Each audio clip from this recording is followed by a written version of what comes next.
Hey everybody, it's Master Gallengeist here, bringing you my review for the latest episode of Supernatural, Proverbs 17:3.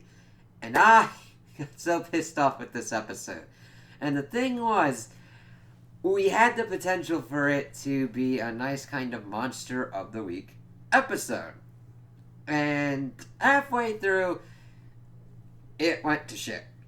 Okay, there isn't any potential of what we had in the previous episode of, oh, it's both good and bad. The twist at the end is what directly kind of feeds into the problems I have with the show. It's, oh, God. Lordy, lordy, lordy. So, we start off, and we're introduced to this group of, three girls that have just graduated college. They're pretty much going through their life kind of stuff. Two of them have jobs. One of them graduated with a philosophy degree and is driving Uber, is unsure of her prospects, and it's like, oh, you're bringing us down and all that kind of shit. Drink your spice rum and all that. Of course, they hear a thing in the woods. One of them's like, oh, it's nothing but a big-ass deer. She gets fucking ranked out like ain't nobody's business when she went outside. You hear a fucking scream, and the one's like, oh, God. And she goes to kind of close it. She gets yanked out, too, and we, of course, get the typical horror scream, and then we're back into the show. So, I have no problem with this. Your typical kind of cold opening for Supernatural, getting us into what we believe to be our Monster of the Week kind of thing, and what we're going to be entailing with that. We get back into the bunker, and we see that Sam has been trying to contact Cass to no avail. So, we are on a holding pattern for that to when it comes up into play. Now, I like this scene because it was pretty funny. And we get the information that there's been more attacks, that there's 5 in total, and Dean's like, hey, I got ghost pepper jerky. And it's just, granted, it really doesn't do much, but it's like Dean doing his usual kind of Dean stuff of like, hey, I like jerky. And Sam's like, you're not going to like ghost pepper jerky. He's like, whatever. Starts eating, and it's like, no, I'm fine. And he's just like, screwing off, like he's just trying to deal with the ghost pepper in his mouth and deal with the case, and Sam is trying so hard not to fucking crack. It's great. It's funny. I'm like, okay, this humor I got. He's like, come on. And they give him the water. Now, granted, I would have been like, you want some milk? Because that's what you really need for that. And just pretty much like dousing himself with it and eventually spitting it out. It's like, alright, let's go and deal with this. And they go off and they do, of course, the wildlife portion instead of doing the feds. And it's been a while since they've done that. And then, of course, they go with like Hamill and Ford ones and like these pictures that are old as shit. And the one kind of funny joke that they go throughout is that Dean's using one that he's like, yeah, this looks like me. And they just kind of play it out. The person that they go up for, it's like, that doesn't look like you. Same when they question some other people later on, but they're like, hey, got any info on the attacks? It's like, if it's a wild animal, it's really kind of clean. And, of course, the hearts were missing. It's like, okay, so they're pretty much like, got werewolf. And they go off, they go to talk to the lone survivor, and she's freaked out. Sam, of course, runs interference, and she confides in Dean that it was a dude, but it wasn't a dude. He, of course, lets her in on the whole supernatural aspect. Like, yeah, werewolf, got it. And that the person said that if she told anybody, they'd kill her. And he's like, yeah, alright, we'll look after you. We got this. So they go off, going in. Sam, of course, is talking about how this is seeming a little bit too easy, too normal. Like, they're going through this pretty quickly. I'm like, yeah, I kind of got that feeling too. And they go out, they, of course, try and question the people and try and do a silver test on them. 2 brothers living alone in a cabin in the woods. Yeah, one of the brothers, Andy, kind of the one that Ashley had told Dean about, kind of acts kind of stupid and then gets berated by his brother because evidently their father died and the brother wants to eat people. And he's like, alright, we'll stop, okay. And that's about the extent of the characterization that we get with these guys. This kind of pisses me off because they could have really gone into something interesting here, but that is getting subordinate to the more meta story that we're getting. So they go off and go back to kind of regroup. They're pretty much getting ready to go at. They're pretty much getting ready to go after him at some point. But of course, we have this holding pattern where Ashley's like, "I haven't felt safe," so they stay with her. We get that Ashley's talking about, "Oh, wouldn't it be great if everything was kind of planned out for you and all that?" And he's like, "Nah, free will, baby," and goes to sleep. And evidently, he'd been left alone long enough by Sam that he had gone to sleep, and Ashley was taken by the werewolf brothers. She, of course, is now tied up in there. They speed off to there. They're getting ready to kill her, but of course, Sam and Dean bust in because they had heard her scream and all that, and they kind of make their way up the same stairs that Sam and Dean eventually come down, and were somehow able to hide within this little kind of log cabin that really doesn't have that many rooms or whatnot to hide. It's like, alright, fine. So they kind of get her out, and we get a fight that ensues because they get back up top, and it's brother against brother, and it's not that bad of a fight sequence. You can kind of clearly tell the action going on, and Dean's kind of doing alright. Sam's usually screwed off and everything, but we see that Ashley's kind of freaked out, and Dean gets pretty much pushed into a corner. The other brother, Andy, is able to get a hold of Sam's gun and instead decides to shoot his brother instead. And he's like, "My brother was a monster and so am I," and then kills himself. He's like, "Wow, that got wrapped up fairly quickly." And then Dean tries to go and like comfort Ashley, but she like freaks out and falls down on this deer antler and impales herself. And you're like, wow, this is kind of fucked up. And I almost got preacher vibes from this, thinking that God is doing this whole kind of weird thing of kind of forcing bad shit to happen like this. Because it's that the God in that universe was doing the same thing to the main character Jesse Custer in that universe towards the end of the season. It was like, holy shit. However, here we find out that Ashley is not dead, and that this is not Ashley, this is Lilith, and that God brought her back from the empty. And I'm just like, sweet Jesus, we are going with the greatest hits. And that she wants the equalizer gun. I don't know why that would be pertinent anymore, because it's already been used and it's already fucked Chuck. So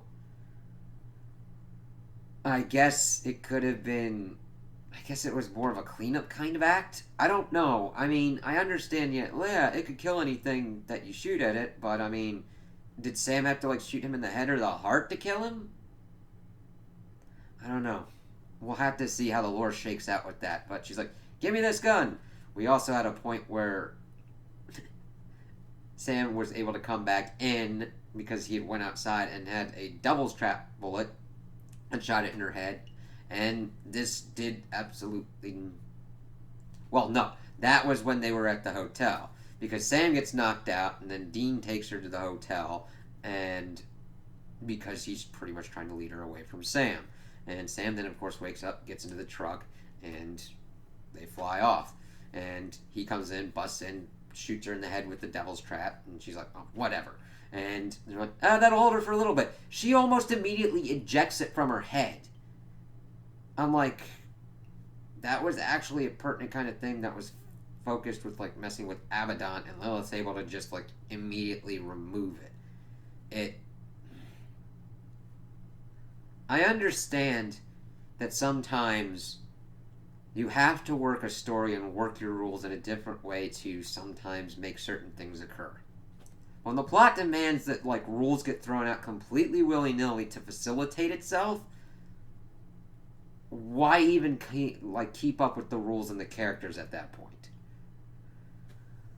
So pretty much it then keeps on from there. She freezes them. She's able to figure out that the cult, well, not the cult, that the equalizer is in the Impala, takes it out, and is able to melt it. And we had gotten some things going on from here that Lilith was gloating over Dean, that like, I can't kill you guys because he's really into the brother killing the brother kind of shit. So we already know his game plan.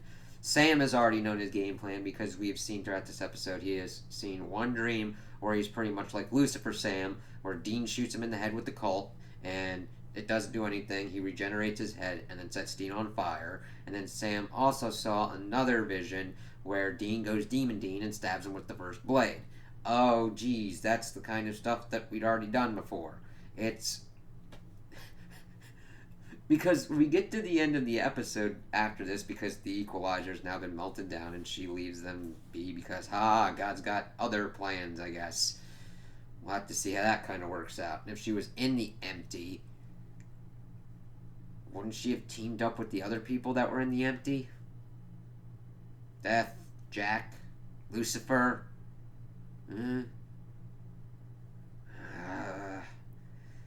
So, we get to the end of the episode and they're back at the bunker. Dean, of course, comments that God's pretty much doing his greatest hits and stuff, and then he thought that he was gone, and then what did they do? It's really kind of funny because at first, even in this season, Sam was the one that was kind of depressed about everything, and Dean was gung-ho for doing whatever, and now it's flipped, and Dean is completely, like, shaken about this, and like, dude, what do we do? Well, Sam's like, hey, I've got a direct line into him. We'll figure out what he's doing, and we'll beat his ass. I'm like, okay, so now we're even flip-flopping in this season for who feels like what. It's like, I don't mind certain characters going through different changes in like how they feel about certain things, but it's almost like mood switches are being flipped at random to just get certain people to feel certain things. And it's like, odd. Never mind the fact that we've got an angel problem that even if they're able to beat God and end this kind of stuff, heaven has an expiration date, i.e., there aren't any more angels that are coming into being. And even if the archangels are able to regenerate fast enough to get back in like a couple centuries or even 1,000 years, heaven's going to pretty much be shut down by that point because Cass is losing his powers. I don't know if that's completely tied to the grace thing or whatnot, if they've completely... that flip-flops so much as well. So it's like, alright, we'll see how this goes, because if that's not addressed by the end of the season, heaven shuts down at some point, and all the souls of heaven are then expelled somewhere. Purgatory, hell, whatnot. Never mind that hell doesn't even have someone who is ruling it at this point. So that, granted, hell is usually chaos, but you've got nobody kind of doing anything. You've got Michael potentially being able to do something, but we'll have to see about that. It's just... when you think of all of the things that are in play and all of the loose ends that need to be like interwoven to just even get this into a point where an end can provide some kind of closure, and I don't mean everything having a kind of closed off thing, most likely like, oh yeah, that's a problem that needs to be dealt with like immediately, or that could take like a season to deal with. It's like, what? So now we essentially have this whole meta thing of like trying to figure out how the writers are going to do this, i.e. Chuck trying to do this and figure out how he is going to manipulate Sam and Dean into killing each other, if they even get to that point. And Sam now has a direct thing into his head, and we'll have to see how that kind of plays out. I was just looking forward to a nice kind of Monster of the Week kind of episode, and just getting that through. I understand this is the final season, and they need to move the plot at a faster pace to make sure everything kind of lines up, but the execution of this is just completely borked and just crazy, and it's just like, there's no way else. Like, oh, Lilith? Fine. There couldn't have been some other thing that God brought up, or he could just start going crazy and like snapping and doing crazy shit to kind of get people down. We don't even know the extent of his depowerment at this point, other than it's what the writers deemed to give him a roadblock at that point in time to make sure that the plot works out for them. It's like, it just presents so many problems.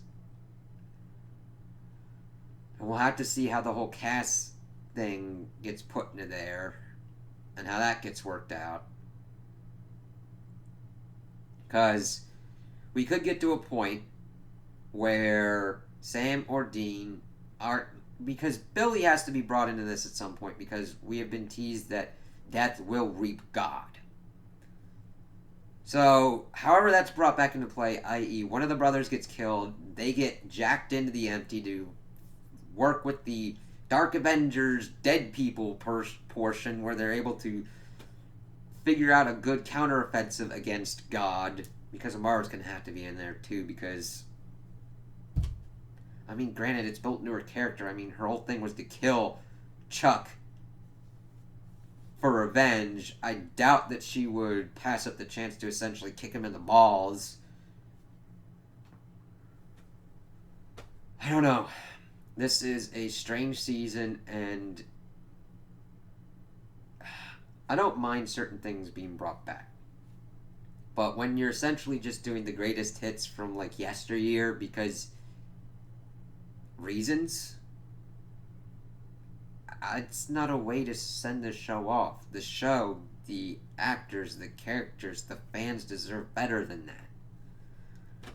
So we'll kind of have to see how this shoots out and how this works out going forward. I loathe to think that we could essentially get Dick Roman back. We might get Azazel back. Like, Ruby, Abaddon, Kane.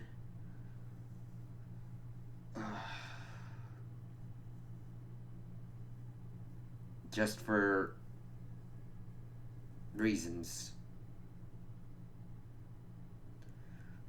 So, those are my opinions on the episode. Tell me what you guys think in the comments below. If you liked it, if you didn't like it, if you agree with me, if you disagree with me.